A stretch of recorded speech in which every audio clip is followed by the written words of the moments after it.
오늘은 갑자기 이사야 14장 12절로 갔습니다. 제가 보통 하는 설교는 여러분들 다 아시다시피 성경을 계속해서 쭉 이어서 나갑니다. 강해 설교입니다. 그리고 마태복음 오늘 24장을 해야 마땅합니다. 그런데 오늘은 잠시 딴 데로 가게 됐습니다. 왜냐? 어떤 분이 루시퍼가 사탄입니까? 루시엘은 무엇입니까? 이게 질문하는 분이 있어서 그냥 간단히 넘어갈까 하다가 이게 생각해보니까 심각한 문제더라고요. 왜냐하면 대한민국의 기독교인들 중에서 완전 초신자는 모를 수도 있습니다만 교회를 3년 5년 이상 다녔다 그러면 루시퍼가 사단이다라는 말은 익히 들어서 알 겁니다. 그죠? 그리고 루시퍼라는 얘기가 지금 오늘 본문인 이사야 14장 12절에서 나온다는 사실도 알 겁니다. 그런데 이것이 결론만 얘기하자면 루시퍼가 사단이라는 것은 완전히 근거 없는 허무맹랑한 소리입니다. 결론부터 말씀드리겠습니다. 그리고 더더구나 루시엘이 어쩌고 저쩌고 이런 소리가 몇 해 전부터 들려왔습니다. 한 5, 6년 전에 저도 루시엘이 어쩌고 이렇게 얘기하는 사람들 들었습니다. 그런데 루시엘은 더더구나 말도 안 되는 얘기입니다.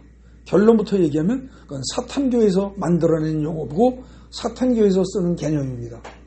그렇기 때문에 여러분들 루시퍼에 대해서도 정확히 알아두시고 루시엘이란 말은 숫자 쓰지도 마시고 누군가가 마치 자기는 대단히 성경을 깊이 아는 양 루시퍼가 어쩌고 루시엘이 어쩌고 저쩌고 하거들랑 오늘 제가 여러분들에게 드리는 말씀을 유튜브에서 꼭 찾아서 듣도록 꼭 얘기해 주시기 바랍니다. 거기 문제 제기 보십시오. 지금 제가 말씀드린 겁니다.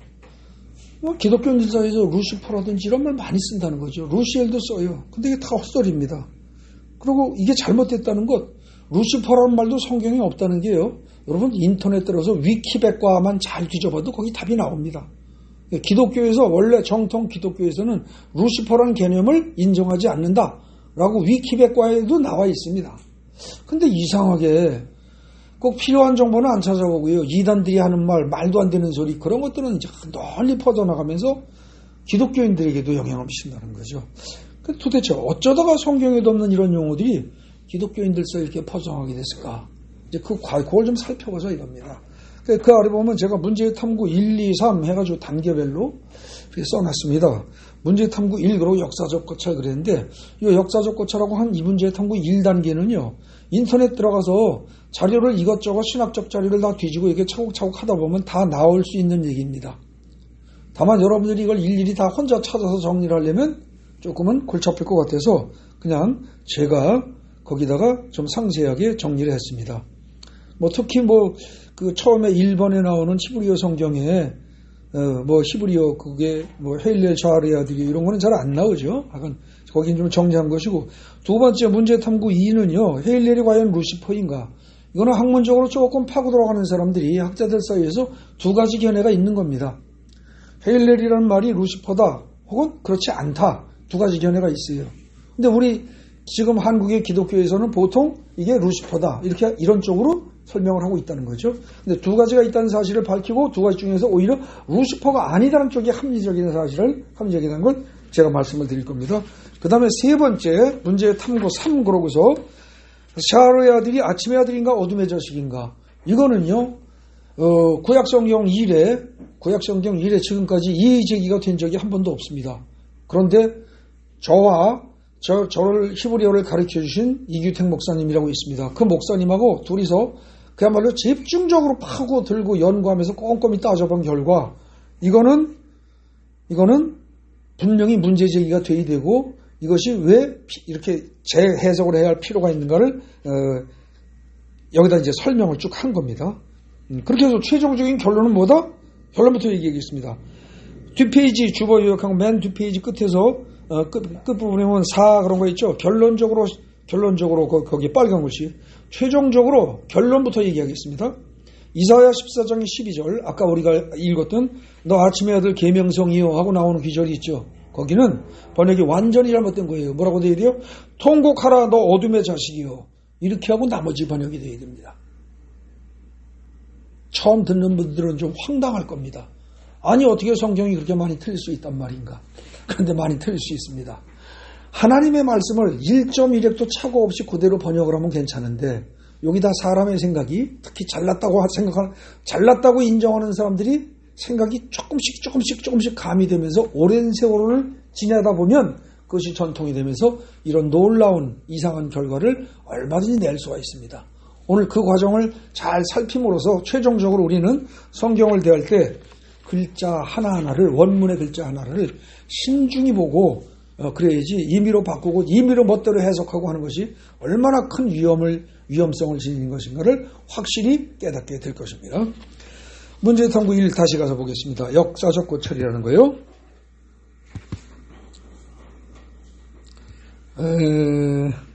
자, 거기 보시면은 우선 구약성경 1번입니다. 구약성경이 기록된 최초의 언어가 히브리어죠. 그죠? 구약성경을 기록한 최초의 언어가 히브리어입니다. 근데 그 히브리어 구약성경에 보면 이사야 14장 12절에 그 원문에 그런 그 이상한 거 꼬불탕꼬불탕하고 이상한 어떤 사람 이 글자를 보더니 그러더라고요. 빨래줄에다가 빨래 널어놓은 것처럼 위에는 쭉 맞고 아래는 울퉁불퉁하다. 그렇게 표현하는 사람이 있는데 얼핏 보면 그렇게 보이기도 합니다. 저건 그런 글씨가 있는데 그게 히브리어예요. 근데 이걸 번역을 하면 어떻게 되냐. 내가 어떻게 하늘로부터 떨어졌는가? 헤일렐 샤르의 아들이요. 그리고 그 이하 번역이 쭉 나갑니다. 그 이하 번역은 여러분 성경에 있는 거와 똑같아요. 근데 문제는 그 빨간 글씨로 표현한 헤일렐 샤르의 아들, 그 부분이 문제입니다. 거기가. 헤일렐 샤르의 아들. 이게 진짜 어떻게 번역을 해야 되느냐, 이게 무슨 뜻이냐. 이게 이제 여기서 갈라지는 거예요. 근데 이 히브리어 성경을 기원전 1세기에, 그러니까 예수님 태어나기 한 100년쯤 전에 대략 고대 그리스어, 헬라어로 번역을 했어요. 1차 번역이죠, 이게. 구약 성경에 대한 1차 번역입니다. 원래 히브리어를 헬라어로 번역한 성경을 70인경이라고 그래요. 근데 이건 당대에 70명의 유대인 학자들을, 랍비들을, 내노라는 탁월한 랍비들을 모아서 번역을 한 거기 때문에 거의 완벽하게 번역했다. 이렇게 보통 이 얘기가 되는 책입니다. 오류가 없다. 보통 그렇게 인식이 되고 있어요.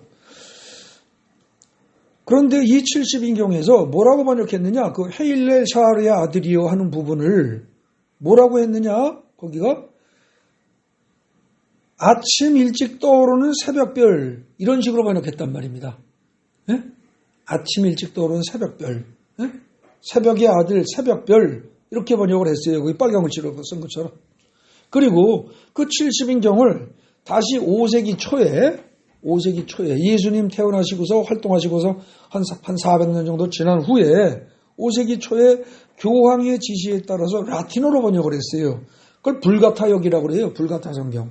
벌게이트. 보통 그렇게 얘기하는데 이 불가타 성경도 지금 이 헤일렐 샤르의 아들이요 하는 부분을 70인경하고 똑같이 번역을 했어요. 그래서 히브리어 성경에서 헬라어 성경으로 바뀌고 헬라어 성경, 라틴어 성경은 거의 비슷하게 왔단 말입니다. 이렇게 왔는데 문제가 이제 어떻게 되냐. 4번입니다. 14세기 초에 이탈리아 언어로 기록된 단테라는 사람이 이탈리아 언어로 신곡이라는 작품을 쓰죠. 이게 불후의 명작입니다. 지금 여러분들이 읽어봐도 야, 정말 천국과 지옥 등등 여기 그때 당시 기독교 사상을 이만큼 깊이 이해하고 이만큼 기가 막히게 설명할 수 있을까 감격스러울 정도로, 아무도 지금도 따라하기 쉽지 않을 정도로 기가 막히게 쓴 책이에요. 이 신곡이 대단한 작품입니다, 정말로. 근데 이 단테가 이 신곡에서 지옥을 설명하는 중에 루시퍼라는 단어를 씁니다. 루시퍼. 근데 이 루시퍼라는 단어는 원래 문자 그대로 번역하면 루스라는 그 루시퍼 그럴 때 루스라는 부분이 뭐냐면 그 빛이란 뜻이에요. 빛. 그래서 여러분들 그 형광등이라든지 이런 조명기구의 빛의 정도를 측정할 때 룩스라는 단위를 쓰죠. 맨룩스 이런 걸 씁니다. 그게 빛의 광도를 측정하는 단위로 쓴 건데 그 자체가 루스 하는 이 뜻이 원래 빛이란 뜻이에요. 그러니까 루시퍼는 뭐냐면 빛을 내는 자, 빛을 발하는 자, 발광체, 말하자면 빛을 발하는 것, 그런 뜻이에요, 이게. 근데 저건 여기서 여기서 이제 그 루시퍼라는 단어가 단테에 의해서 처음에 언급이 됩니다. 다만 제가 거기 처음이라고 물음표 해놓은 것은 제가 이리저리 알고 찾아낸 바에 처음인데 또 누가 썼는지는 모르겠습니다. 근데 저건 일반적으로 그렇게 얘기가 됩니다. 그리고 그런 사실이 위키백과에도 나와 있습니다. 근데 그러고 나서 약 300년이 지난 1600년대 초에 영국 왕이 명령을 해서 이 성경을 히브리어, 헬라어, 라틴어 이렇게 돼가지고 일반 백성이 읽기가 어려우니까 영국 왕이 이걸 명령을 해가지고 제임스 왕이 명령을 해서 영어로 성경을 번역을 합니다. 그때 번역한 것이 킹 제임스 흠정역이라는 거죠. 네? 킹 제임스역, 킹 제임스 버전, 보통 줄여서 KJV 이렇게 말하는 겁니다. 그걸 번역을 해요. 1600년대 초에. 근데 이제 여기서 어떻게 되냐? 루시퍼 아침의 아들이요. 이렇게 번역을 합니다. 킹 제임스 번역에서. 그러니까 그전에는 그냥 문학 작품에 나왔던 건데 단테의 작품에 나왔던 용어가 300년 동안 그 단테의 작품이 읽혀지고 하면서 지식인들 사이에 꽤 퍼졌겠죠. 그러다 보니까 그런 지식을 토대로 해서 그랬는지 어쨌는지 이 지금 킹 제임스 번역본을 만들 때 여기서 루시퍼 이런 단어를 직접 쓴단 말입니다. 그냥 다른 책들은 웬만하면은 그 전에 웬만한 다른 책들 그런 것들은 대개 그 새벽별이요 이러는데 이걸 루시퍼요 이렇게 해버린다는 거죠. 사탄을 나타내는 고유명사처럼 번역을 한 거예요, 이게. 킹 제임스 번역에서. 그러고서 끝나는 게 아니고 그게 1611년에 킹 제임스 번역이 나왔어요. 근데 1677년에 밀턴의 신락원, 로스트 패러다이스, 잃어버린 낙원이라는 또 불후의 명저가 나옵니다. 근데 여기서 생각해 보시죠. 그게 66년 차이니까 어떻게 되겠어요? 밀턴이 어떻게 했습니까? 킹 제임스 번역의 영향을 받았을 거라고 볼 수 있죠. 그죠? 그러니까 거기서 이걸 쓰다 보니까, 이게 무슨 그냥 저거 한 게 아니고, 그 단테의 신곡에서 썼던 용어고, 성경에도 들어있고, 이렇게 되니까 어떻게 했어요? 밀턴은 마음 놓고 루시퍼로 언급했겠죠. 그렇게 됐는데, 이 밀턴도 보통 사람이 아니거든요. 그러다 보니까 이제 어떻게 됩니까? 이게 지식인들 사이에서 퍼져나가겠죠. 그죠? 루시퍼라는 개념이 퍼져나갈 거란 말입니다. 결국 간단히 얘기하면 7번 히브리어에서 성경이 헬라어로 번역이 되고 또다시 라틴어로 번역이 되고 그리고 영어 성경으로 이렇게 차곡차곡 독일어, 영어 이렇게 번역되는 과정에서 원래 의미가 처음에는 유지가 됩니다. 근데 그다음부터 야금야금 조금씩 바뀌는 거예요.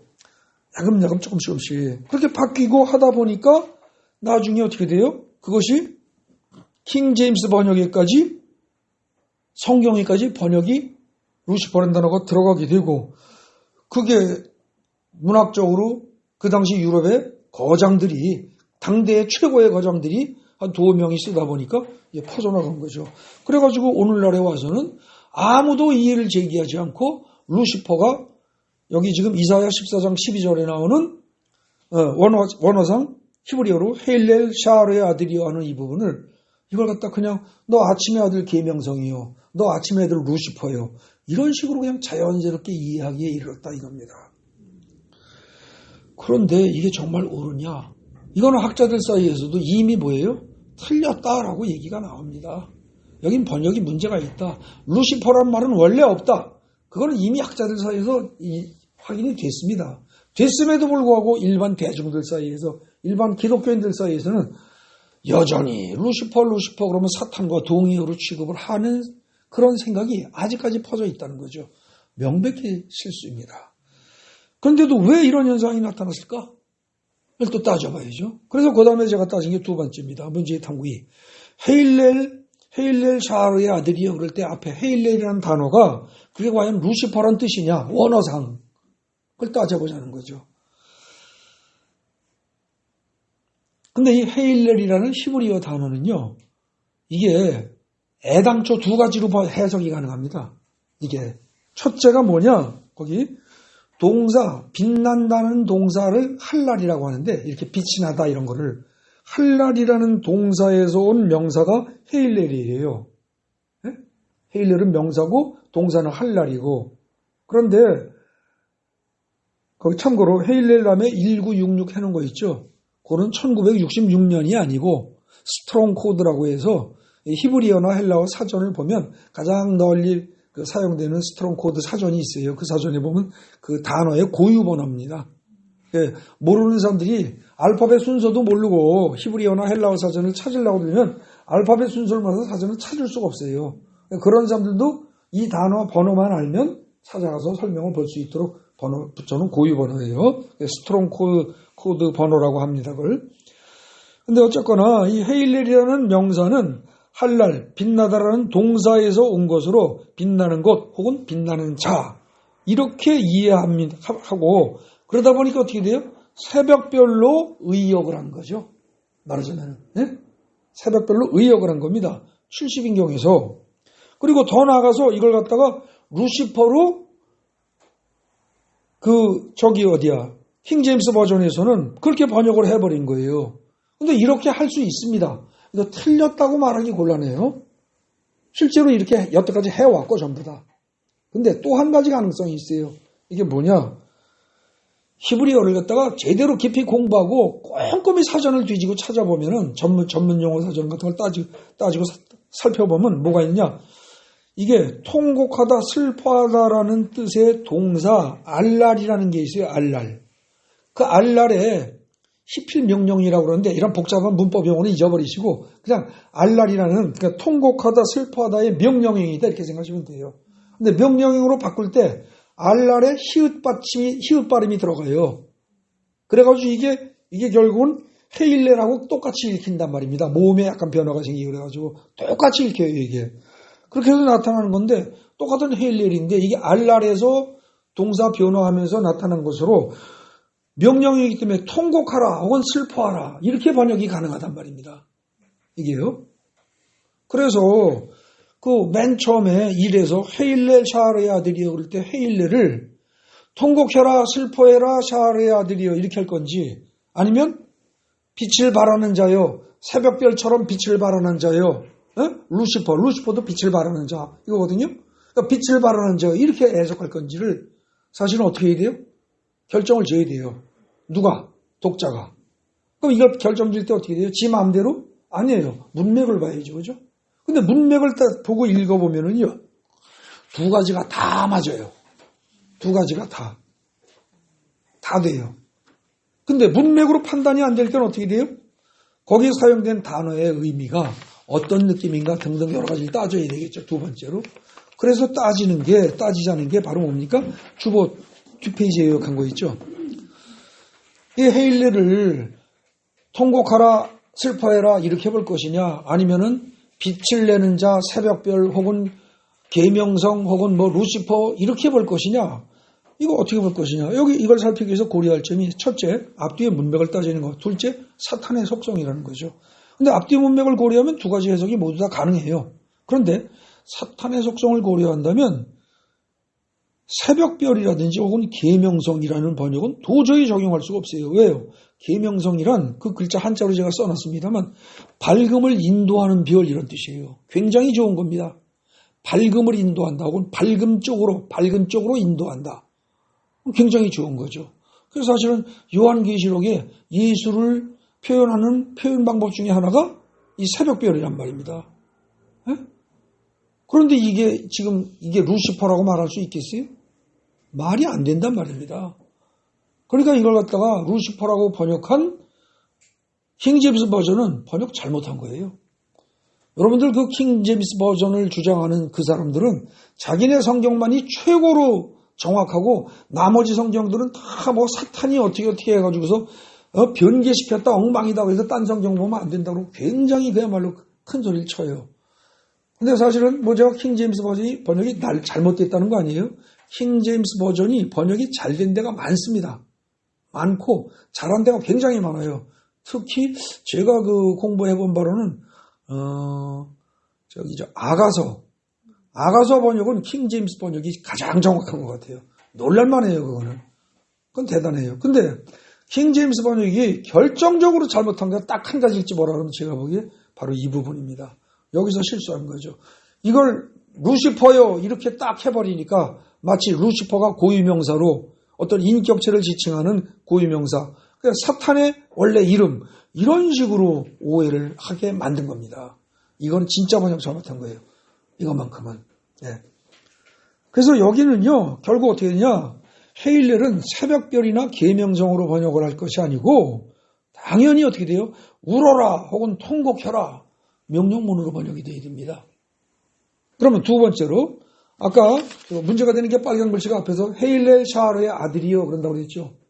히브리어에 보면 아들이라는 단어가 분명히 나옵니다. 거기. 근데 아들 앞에 샤르의 아들 그럽니다. 그럼 샤르가 뭐냐? 이걸 또 따져봐야 됩니다. 근데 이게 또 아주 절묘합니다. 이게 샤르가요. 자, 그 문제 한번 보십시오. 샤르의 아들이 아침의 아들이냐 어둠의 자식이냐? 문제는 이건데 그 1번 보세요. 샤르의 아들을 일반적으로 아침의 아들로 번역을 했어요. 아침의 아들로. 그렇다면은 샤르는 아침이겠죠, 당연히. 맞죠? 그럴 거 아니겠어요. 그래야 아침의 아들로 번역을 하죠.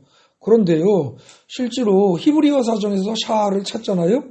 그럼 샤르란 단어가요, 몇 가지 뜻이 나와요. 근데 가장 많이 쓰이는 첫 번째 1번으로 나오는 단어가 뭐냐, 샤르가. 아침이 아니라 어둠이에요, 어둠. 어둡다, 어두움, 캄캄하다. 네? 그런 거예요. 어둡다, 캄캄하다, 혹은 어두움, 캄캄한 그런 뜻으로 사용된단 말입니다. 그리고 실제로 그런 뜻으로 구약 성경에서 사용되는 예가 여러 개가 나와요. 사전에만 그런 게 아니고. 그래서 거기 보면은 이사야 58장이라든지 호세아 10장, 요엘서 2장, 아모스 4장 등 구약 성경의 여러 곳에서 샤하르가 뭘로 사용된다? 어둠이란 뜻으로 사용된다고요. 지금 제가 거기 장절 써놨죠. 그거 여러분들 나중에 성경, 한글 성경 찾아보십시오. 거기 전부 다 어둠 내지는 뭐 캄캄하다, 어두움 이런 의미로 번역이 되어 있는 단어가 그겁니다. 예? 그거 아침으로 안 나와요. 그러면 샤르가 아침이란 뜻으로 사용되는 경우가 그럼 없냐? 아니, 있어요. 사전을 찾으면 두 번째로 나오는 게 아침이에요. 두 번째로. 그런데 이 아침이라는 단어는 어디 나오느냐? 창세기, 거기, 창세기 19장 15절, 창세기 32장, 32장에 두 번, 여호수아 6장에, 사사기 19장에, 사무엘상 9장 등등 해가지고 이것도 쭉 나와요. 그래서 이 샤르란 단어가 말입니다. 결국은 구약 성경에서 총 26번인가 나오거든요. 제 기억이 맞다면 26번인가 나오는데 26번 중에서 많은 부분은 뭐예요? 이게 두 가지로 쓰인다는 거죠. 하나는 어두움, 캄캄함 이렇게 쓰이고 어떤 거는 아침으로 쓰여요. 근데 이게 말이 의미가 어때요? 개념이. 말이 안 되잖아요. 아침은 밝아지고 밝음 이러고 뭔가 눈에 보이는 이건데 원래 원어가 캄캄함이래. 말이 안 되잖아요. 그죠? 그래서 제가 이상하다 싶어가지고 여기를 갖다 이제 꼼꼼히 이 샤르란 단어가 쓰인 문맥을 살펴봤어요. 제가 이거를. 이거 하면서 이제 그 히브리어를 가르쳐주는 선생님 목사님하고 이규태 목사님하고 둘이서 이걸 이잡듯이 뒤지고 파고들어간 거죠. 했더니 놀라운 걸 발견한 거예요. 뭐냐? 샤르를 갖다가요 찾으면은 어떻게 나오냐? 아침이 되었다 그렇게 말할 때 아침이 되다. 그럼 아침이다. 그러면 영어로 말하면 비동사 내지는 아침이 되었다. 그러면 become을 써야 되는데 히브리어에서 그렇게 쓴 적은 단 한 번도 없어요. 전혀 아니에요. 그럼 어떻게 되냐? 아침이 되었다라고 우리말로 번역한 그 원어가 나올 때마다 샤르라는 원어가 나올 때마다 아침이 떠올랐다 이렇게 나와요. 동사를 떠올랐다를 쓴단 말입니다. 그러면 아침이 아니라 샤르가 떠올랐다예요. 근데 원래 샤르의 원래 1번 의미는 뭐다? 어둠이다. 그럼 어둠이 떠올랐다? 이게 무슨 뜻이에요? 감 안 잡히세요? 여러분들 깜깜한 밤에서 아침이 될 때 어떻게 돼요? 해가 갑자기 하늘에서부터 팍 해가지고 형광등이 위에서 비치면서 밝아지듯이 실내가 밝아지고 이래요? 아니죠. 지표면 그것이 평지이건 해수면이건 산이건 그 위로 빛이 올라오죠. 올라오면서 해가 보이기 전에 빛이 올라오면서 어둠이 위로 밀려 올라가지요. 그죠?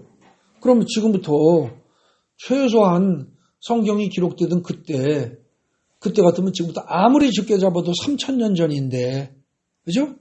그때 당시에, 그 당시 사람들이 보기에 아침이 된다라는 표현을 뭐라고 봤다는 거예요?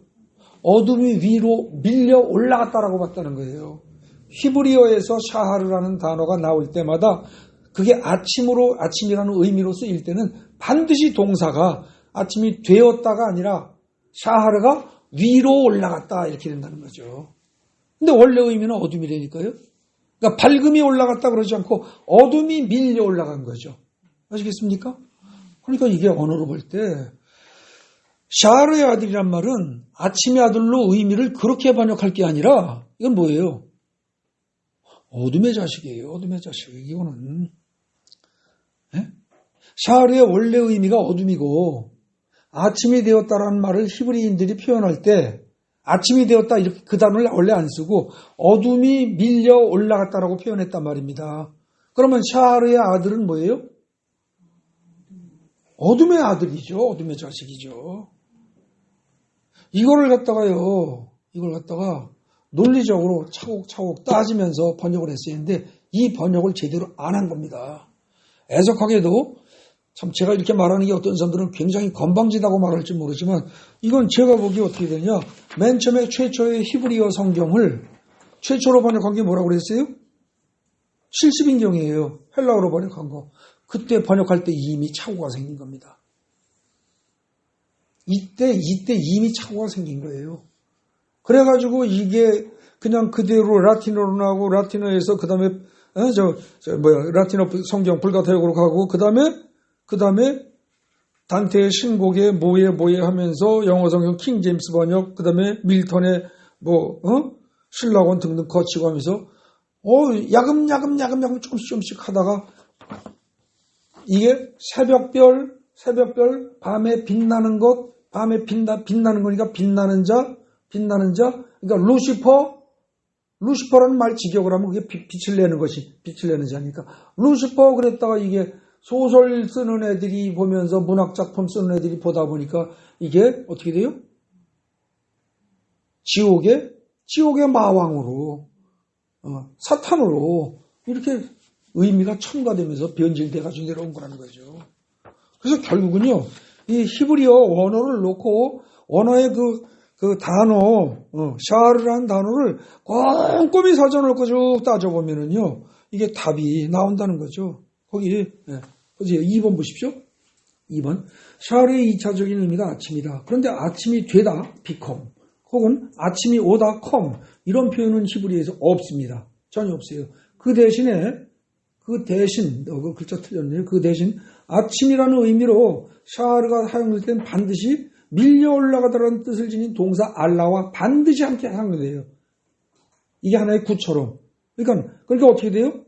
아침이 되다라는 말을 하는데 아침이 되다라고 안 쓰고 어떻게 한다? 어둠이 밀려 올라가다.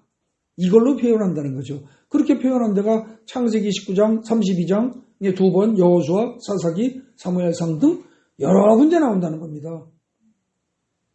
즉 아침이 되다라는 히브리어 표현을 하기 위해서 히브리인들은 어둠이 밀려 올라가다라고 표현한 거예요.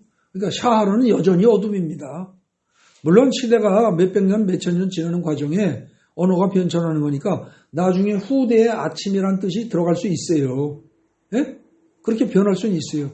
그럼에도 불구하고 이거는 어느 모로 봐도 이건 틀림없지. 원래가 어둠이란 말이죠. 그러니까는 근데 그걸 갖다가 번역을 할 때 아침이 되다가 하나의 그냥 구처럼 전치사 구하는 식으로 그럼 딱 고정된 것처럼 하나의 단어처럼 이게 계속 의미를 살려서 번역을 했더라면 오해가 안 생길 텐데 그걸 샤르를 뜻도 모른 채 외국어로 자꾸 번역하고 뭐하고 하는 과정에서 이게 아침이 되더란 뜻이라니까 샤르는 아침일 거야. 이렇게 넘겨짚고 넘어간 거죠. 엄밀하지 못하게. 그래서 문제가 생겼다는 겁니다.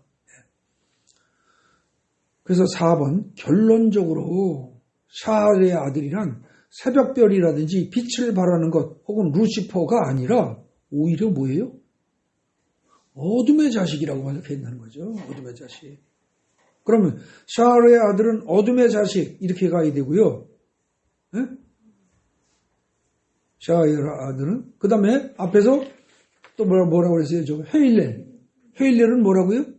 헤일렐은 통곡하라. 이게 명사, 고유명사로 인격체를 나타내는 고유명사 루시퍼가 아니라 이건 뭐예요? 통곡하라 이렇게 되어 있다는 거예요. 그럼 헤일렐 샤르의 아들이오는 합치면 뭐예요? 통곡해라 어둠의 자식아 이렇게 되는 거죠. 아시겠습니까? 그 여러분들 가진 성경책에 이사야 14장 12절에 그거 반드시 바꿔보십시오. 잘못된 거예요, 이거는. 참, 이게 어떻습니까? 아마 처음 듣는 분들은 충격적일 겁니다. 여태까지 내가 신앙생활하면서 몇십 년 하면서 이런 설교 숱하게 들었고, 믿음의 선배들한테도 루시퍼는 사탄이야. 이런 얘기 많이들 들으셨을 텐데, 그건 어떻게 된 거냐? 뭐 어떻게 돼요? 말도 안 되는 틀린 거죠. 왜 틀렸어요?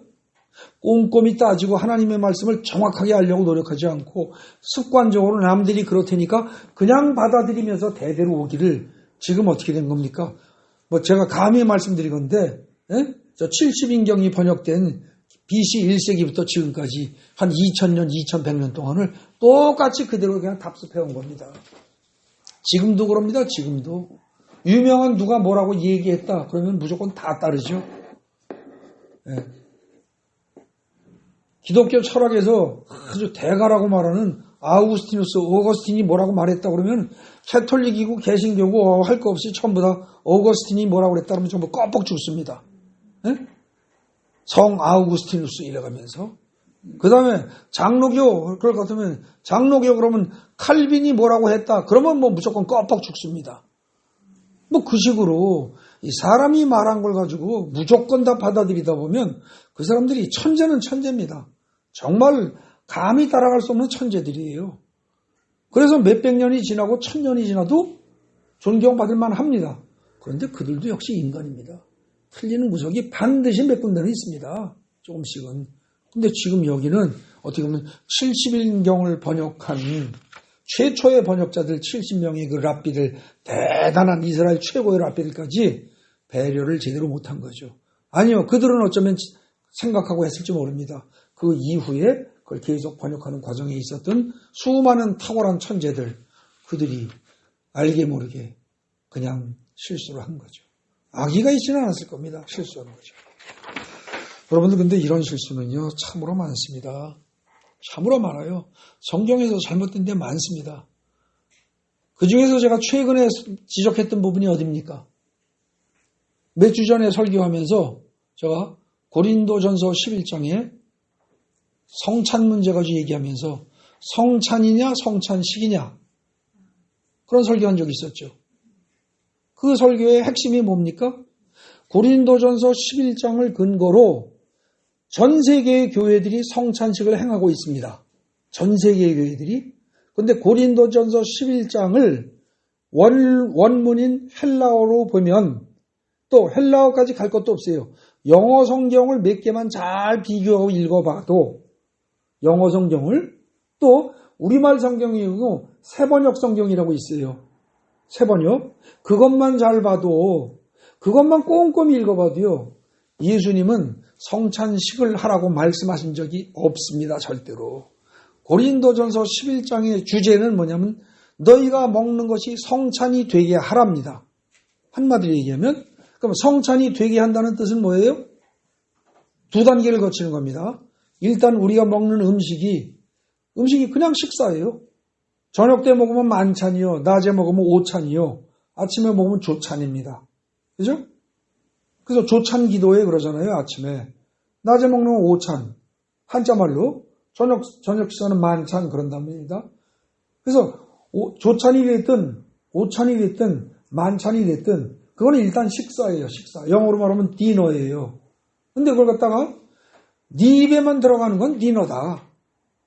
그런데 너 말고 주위에 가난한 사람들까지 같이 모여서 빈부귀천의 차이 없이 같이 모여서 사랑의 마음으로 공동으로 하는 식사를 애찬이라고 그래요. 사랑의 자. 그래서 여러분들 조금 큰 교회에 가보면 식당이 있는데 그 식당의 간판이 뭐라고 돼 있어요? 애찬실 이렇게 돼 있다는 거죠. 애찬실. 근데 그 애찬이라는 거는요. 어렵게 생각할 거 없습니다. 여러분들 우리 시골에 가보면 요즘 시골에 가보면은 그 마을회관이 있죠. 그 마을회관에서 시골의 마을에 노인네들이 다 모여서 식사 같이 하죠.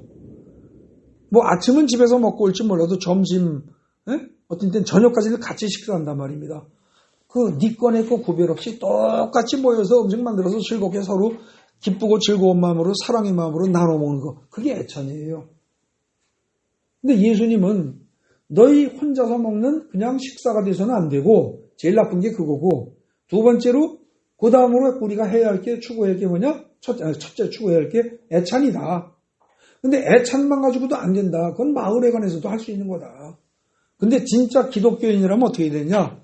차려놓은 음식을 가지고 입으로 씹어 먹는 것은 전부 다 주님의 살입니다. 그리고 그냥 마시는 거는 그것이 맹물이든 국물이든 그야말로 김치국물도 좋고 뭐래도 좋아요. 포도주든 그냥 마시는 건 무엇이든지 그건 주님의 피입니다라고 선포를 해라. 반드시 입으로 선포해라.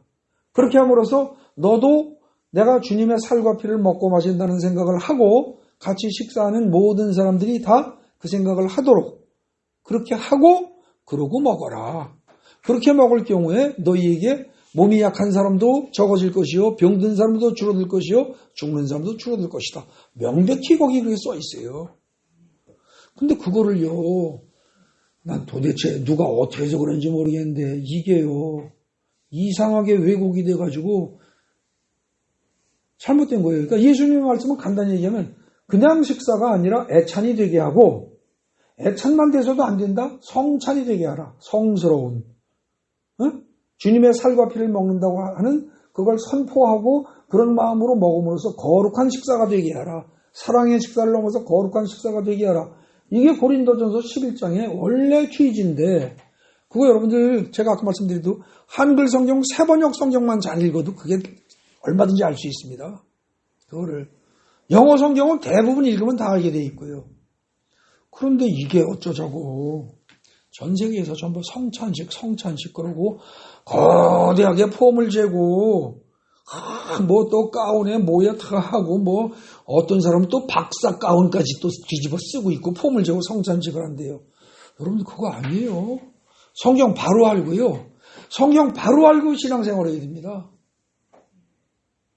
예수님은 절대 성찬식 하라고 하신 적이 없어요. 너희가 하루 3끼를 먹든 그 사이에 간식으로 과자 한 조각을 먹든 음료수 한 잔을 마시든 맹물 한 잔을 마시든 먹고 마실 때마다 예수의 피요 예수의 살입니다를 선포하고 그걸 기념하고 그걸 생각하면서 먹고 마셔라 이렇게 얘기한 거죠.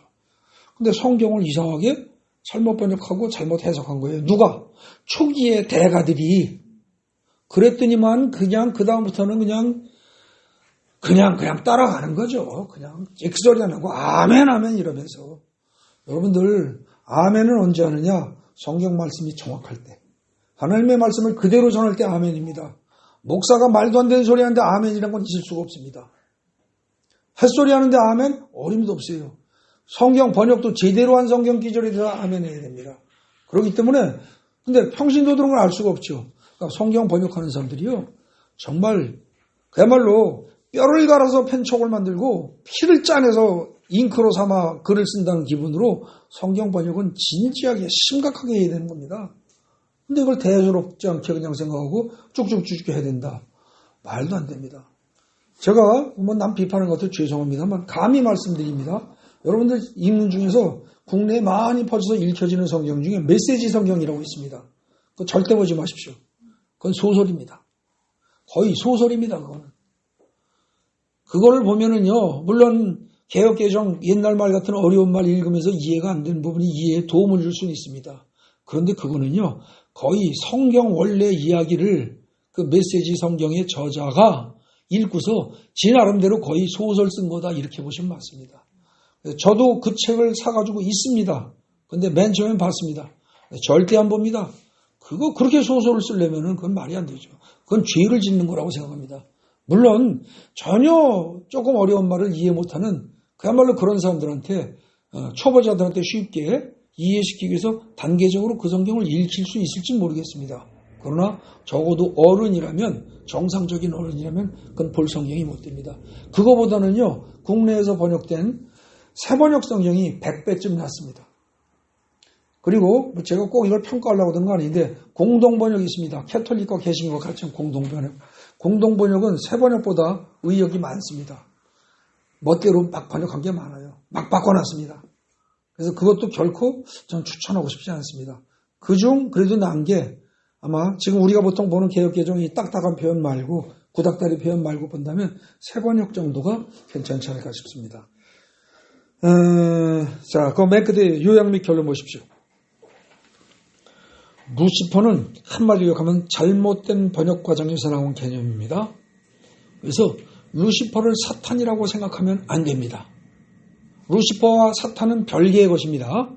아시겠습니까? 그냥 루시퍼는 빛을 발하는 자 이런 뜻이에요. 그리고 성경에 원래 없어요. 그걸 해설하는 과정에서 문학작품에서 단테나 밀턴을 통해서 증폭되고 퍼져나갔을 뿐이지 없어요. 그러니까 잊어버리십시오. 루시퍼라는 말은. 그런데도 불구하고 또 어떤 사람은 뭐 더 나가서 잘난 척하고 루시엘이 어쩌고 저쩌고 막 그렇게 얘기를 하면 이게 그 자리에서 루시엘이 뭔데요? 이렇게 물어보기가 세상 말로 좀 쪽팔리죠. 창피하죠. 그래서 그냥 넘어가고 나는 왜 그걸 모르지? 이렇게 생각을 합니다. 그거 모르는 게 당연합니다. 사탄교에서 만들어낸 개념이니까. 그거 가지고 아는 척 하는 사람 있거든요. 잘 타일러 주십시오. 잘못된 거라고. 그리고 제 오늘 설교 꼭 이걸 갖다가 추천해서 들으라고 얘기해 주세요. 그런데도 불구하고 이게 이단이 아니라 이교도 심지어 사탄교에서 만들어서 사용하는 개념을 기독교에서 그냥 쓴다. 이건 정말 안 될 일입니다. 진짜 안 될 일입니다. 정신 바짝 차려야죠.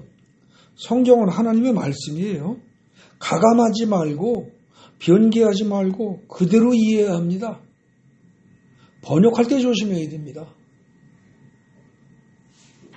그러니까 보통 우리는 성경 무오설 그런 얘기 들어보셨죠? 성경엔 오류가 없다, 완벽하다. 뭐 이제 그렇게 주장하는 사람들이 있습니다. 근데 그런 주장을 놓고 대부분 많은 학자들은 그럽니다. 말도 안 되는 소리 마라. 성경에 착오가 얼마나 많은데 2만 개가 나온다. 막 이래요. 근데 원어를 가지고 살폈을 때 2만 군데에 착오가 있는지는 제가 모르겠습니다. 근데 번역본으로 따지면 아마 한국어 번역본으로 따지면 한 2만 개쯤이라고 말해도 틀리지 않을지 모릅니다. 근데 번역본이란 거는요, 원래 원본을 한 차례 번역하고 히브리어를 헬라어로 번역하고 헬라어를 또 라틴어로 번역하고 라틴어에서 또다시 독일어, 영어 등등등 나오고 그게 중국어로 갔다가 중국어 성경을 또 토대로 한국어로 갔다가 몇 단계를 거치는 과정에서 오역은 무지하게 많습니다. 그러니까 성경이 1.1획도 착오가 없다는 말은 번역 성경이 그렇다가 아니고 원어가 그렇다는 겁니다. 그래서 원어도 사실은 원어도 착오가 있습니다. 예를 들어서 여러분들 잘 살펴보면 어딥니까?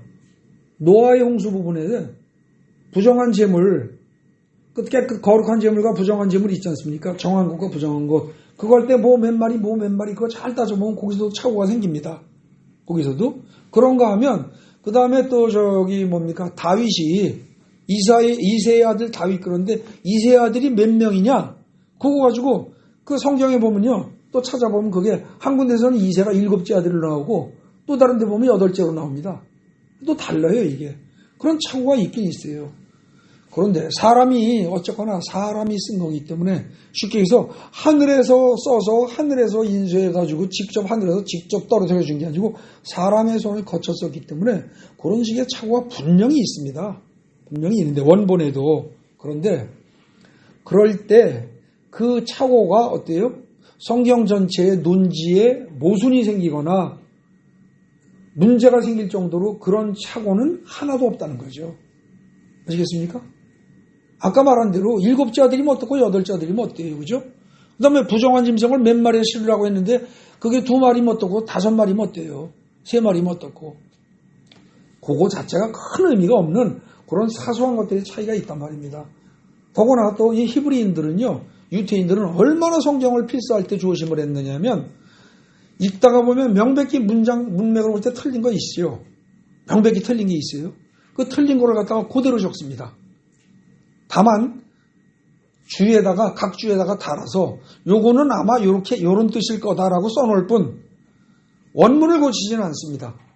예컨대 아버지라고 써야 할 자리에 자기가 필사한 후 원본을 보니까 아버지 이렇게 되는데 아비지 이렇게 나왔다고 칩시다. 그러면 유태인들은 어떻게 하느냐, 랍비들이 그냥 옮겼을 때도 아비지로 씁니다. 다만 그 옆에다가 줄을 달아서 이것은 아비지라고 썼지만 아버지라고 읽어야 할 것 같다 이렇게 써놓죠. 그걸 아버지라고 고치지는 않는단 말입니다. 걔네들이 그런 정신을 가지고 철저하게 원문을 보존해왔기 때문에 아마 크게 무리는 없을 겁니다. 다만 이걸 번역을 할 때 지멋대로 번역을 하는 거죠. 자기네 문화권에서 자기네 관점에서 그렇게 하면서 자유롭게 해석하고 막 하고 하는 그것에 제가 보기에 극치가 메시지 성경입니다. 그래서 제가 그거는 좀 죄송하지만 물론 그 저자는 신학적으로나 학문적으로 모든 능력으로 볼 때 저 같은 사람보다 100배쯤 훌륭한 사람일 겁니다. 근데 그럼에도 불구하고 그 기본적인 어떤 정신을 지킨다는 면에선 그분이 대단히 죄송하지만 메시지 성경의 유진 피터슨이란 그분은 조금 실수를 한 거죠. 그래서 제가 감히 틀렸다라고 말씀드린 겁니다.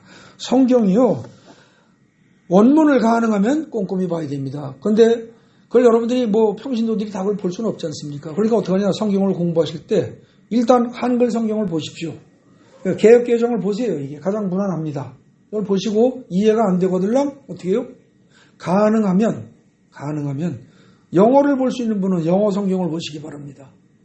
영어 성경을 하나만 보지 마시고 2개나 3개쯤을 비교해 보면 이거 한글 성경 틀렸네, 이상하네, 영어 성경은 일관되게 어떻게 번역했는데 그걸 알 수가 있습니다.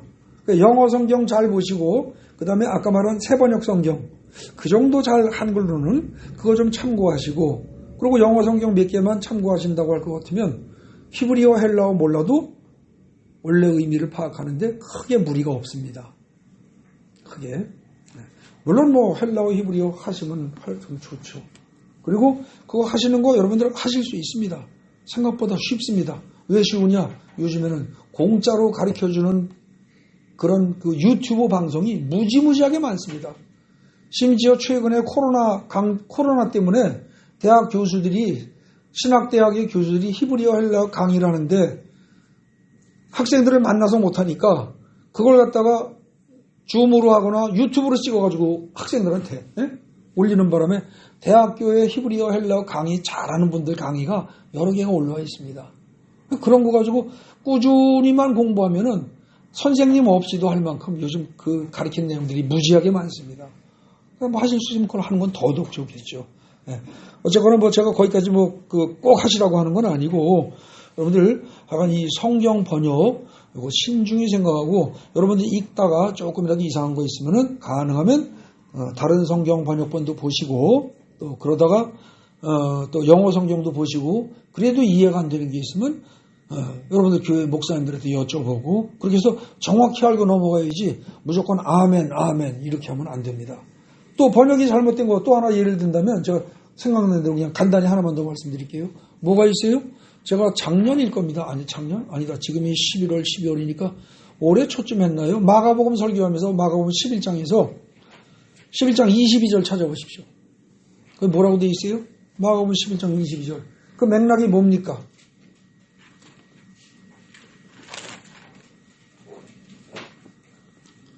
마가복음 11장 거기 무화과나무가 마르다 그런 거 있어요. 소제목이 무화과나무가 이제 나무가 뿌리째 마른 걸 보고 무화과나무가 말랐네요. 그리고 베드로가 얘기를 했더니 예수께서 22절에 뭐라고 그래요?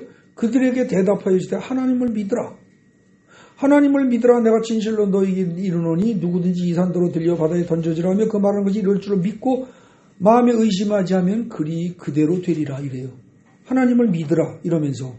근데 여기서 하나님을 믿으라가 번역이 잘못된 겁니다. 명백히 잘못됐습니다. 이거 이론의 여지가 없어요. 뭐라고 되어야 돼요? 하나님의 믿음을 가져라입니다. 사람의 믿음이 아니라 하나님의 믿음을 가져라 해요. 그렇게 문장을 바꿔놓고 나중에 성경을 읽어보십시오. 앞뒤 문맥이 쫙 통합니다. 근데 지금 상태로 읽으면 예수께서 하나님을 믿으라. 그럼 제자들이 뭐라고 그래요? 누구 안 믿는 사람 있어요? 우리 유대인 중에서? 이런다니까? 사실 유대인 중에서 안 믿는 사람 있습니까? 특히 예수의 제자 중에서 안 믿는 사람 있어요? 우리도 다 믿는데. 근데 너네가 믿는 그런 믿음 필요 없다는 거예요. 소용없다는 거예요. 하나님의 믿음을 가지라는 거예요. 태초에 빛이 있으라 했더니 빛이 생겼고, 뭐가 되라 그러니까 되고, 말하면 그대로 이루어질 걸 그대로 믿는 하나님의 믿음을 가지라는 거예요. 그러면 어떻게 돼요? 오병이의 기적도 행할 수 있고, 무리를 걸을 수도 있고, 죽은 나사로를 살린 것처럼 너희도 살릴 수가 있고, 다 할 수 있다는 겁니다. 그런 믿음을 가지면 어떻게 돼요? 이 마가복음 16장에서, 지금 이건 11장인데, 마지막 장에서 뭐라고 그래요? 믿는 자들에게는 이런 표적이 따르니, 그때 믿는 자들이 곧 하나님의 믿음을 가진 자들이에요. 그런 자들은 어떤 표적이 따른다고요? 그들이 내 이름으로 귀신을 쫓아내고 새 방언을 말하고 뱀을 집어올리고 무슨 독을 마실지라도 해를 입지 않고 병든 자에게 손 얹으면 나으리라. 그게 된다는 거죠. 근데 그렇게 할 수 있도록 성경은 원래 쓰여졌는데 이걸 번역할 때 마가복음 11장 22절에서 하나님을 믿으라 이래버리면 감히 어떻게 하나님의 믿음을 가질 수가 있어 인간이 이래가면서 지 생각을 가지고 번역자가 하나님을 믿어라 이런 식으로 부드럽게 톤을 낮춰서 번역해버리면 이건 큰 죄를 저지르는 거죠. 이런 부분들이 성경에 도처에 있습니다. 그래서 저는 이런 걸 발견할 때마다 칼같이 찝어서 꼭 여러분들에게 계속 말씀드려 왔습니다. 그런 것들 다시 잘 생각하시면서 성경 바로 알고 바른 믿음 가지시기 바랍니다. 잘못된 성경 지식을 가지고 죽어라고 잘못되게 기도해봐야 응답이 와요 안 와요? 올 수가 없어요. 얘들아 나는 성경을 통해서 그렇게 말한 적이 없어. 근데 왜 너네들은 이상하게 성경을 잘못 받아들이고 그거 아주 죽어라고 맨날 통성기도하고 난리치고 기도를 하니 너희 그럴 때마다 나 하나님은 정말 들어줄 수도 없고 안 들어줄 수도 없고 정말 속 터진다. 아마 그러시지 않을까 싶어요. 바르게 알고 바르게 기도하셔야 됩니다. 아시겠습니까? 네. 잘못 알고 기도하면 안 됩니다. 여러분들 병을 낫기 위해서는요. 병을 낫기 위해서는 어떻게 돼야 돼요? 하나님 병 낫게 해주세요. 예수의 피로 덮고 씻고 귀신한테 명하니 병아 떨어져 나가라. 백날 얘기해도 해결 잘 안 됩니다. 성경이 정말 병이 낫고 무엇인가 기도 응답을 받고 싶으면 뭐부터 하라고 그래요? 성경 제대로 읽으면요. 첫 번째가 뭐예요? 회개예요. 회개하라. 그 다음에 반드시 어떻게 보면 반드시 마지막에 해야 할 게 뭐예요? 용서예요. 용서. 자기 자신을 회개 안 하고 남을 용서하지 않고 그리고 무언가 좋은 결과가 있길 바란다. 그거는 있을 수가 없는 일이에요. 성경을 제대로 읽으면. 그런데 많은 사람들이 회개도 안 해. 왜? 회개란 말로 오해해서. 회개를 안 하려고 들어서가 아니라 회개를 오해해요. 어떻게? 과거에 내가 어렸을 때부터 지금까지 살면서 저질렀던 잘못된 행동들 하나하나를 입으로 나불나불 하는 거, 고하는 거, 그걸 회개라고 생각해요. 아니에요. 그거는 자기 죄를 자백한다고 해서 헬라어로 호몰로게어라는 단어가 나와요. 그게 요한 서신서에 나온단 말입니다. 그게 그 자기 죄를 자백하는 거하고 회개는 다른 거예요. 회개는 뭐예요? 하나님을 떠나서 살다가 하나님을 떠나서 살아요. 그러다가 하나님 앞으로 돌아오는 게 회개예요. 삶의 패턴이 달라지고 삶의 방식이 달라지고 삶의 목적이 달라지는 거예요. 여태까지는 내 뜻대로 내 생각대로 내 판단대로 다 하다가 아니네. 이제부터는 먹는 것도 하나님과 관련 속에서 하나님을 생각하면서 먹고 잠자는 것도 하나님과 관련성에서 생각하고 돈 버는 것도 내가 잘 먹고 잘 살겠다가 아니라 하나님과 관련성에서 하나님 뜻대로 돈을 쓰기 위해서 벌고 이런 식으로 생각이 바뀌는 게 하나님 앞으로 돌아오는 게 회개라고요. 그러면서 돌아와서는 어떻게 돼요? 나 돌아와서 앉았어요. 이걸로 끝이 아니라 돌아와서 지 생각이 바뀌는 게 회개예요. 그게 하나도 안 해놓고 나 지나가지 않으면 다 내가 옛날에 살인하고 가늠하고 도둑질하고 뭐 저쩌고 엄마 아빠 저 지갑에서 핸드백에서 동전 하나 지폐 하나 빼낸 것 아버지 주머니에서 담배 한 개패 빼낸 것까지 다 회개했어요. 다 했어요. 그건 유치원 애들이 하는 회개고요. 그거 말고 진짜 회개라는 말의 원래 뜻은 하나님께 돌아오고 자기 생각을 바꿔버리는 거란 말입니다. 그거로 하지 않고 그러고 뭐 잘되게 해주세요, 뭐 해주세요, 병 낫게 해주세요. 하나님은 절대 그거 안 들어주세요. 최소한 어떻게 돼요? 진짜 원래 성경이 말하는 회개란 말뜻을 제대로 알고 회개하고 그리고 그 다음에 어떻게 해요? 남 용서하고 용서 안 하면 절대 안 된다고 그래요. 오죽 용서가 중요하면 여러분들 주기도문에서 거기 뭐라고 나와요? 우리가 할 일이 뭐 있어요? 다 주세요 다 그랬잖아요. 근데 딱 한 가지 뭐예요? 우리가 우리에게 잘못한 사람을 용서해 준 것 같이 우리 죄를 용서해 주시고, 그 말은 뒤집어 얘기하면 우리가 용서 안 하면 우리 죄도 용서 못 받는다는 얘기예요. 그죠? 제가 이거 지금 이 용서에 관한 거 가지고도 마태복음 하면서 한 달 이상 했을 거예요. 이거 몇 주에 걸쳐서. 그래도 죽어도 용서 못해. 나는 그 인간만큼은 눈에 흙이 들어가도 용서할 수 없어. 그런 사람들은 할 수 없어요. 그대로 살다가 그냥 지옥 가는 거지 뭐. 왜냐하면 성경 자체가 그렇게 말하고 있으니까.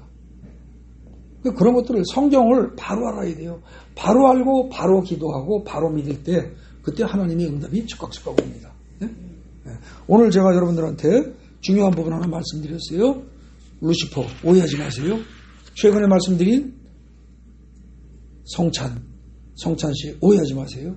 그리고 식사할 때마다 먹고 마실 때마다 항상 선포하는 거 잊지 마십시오.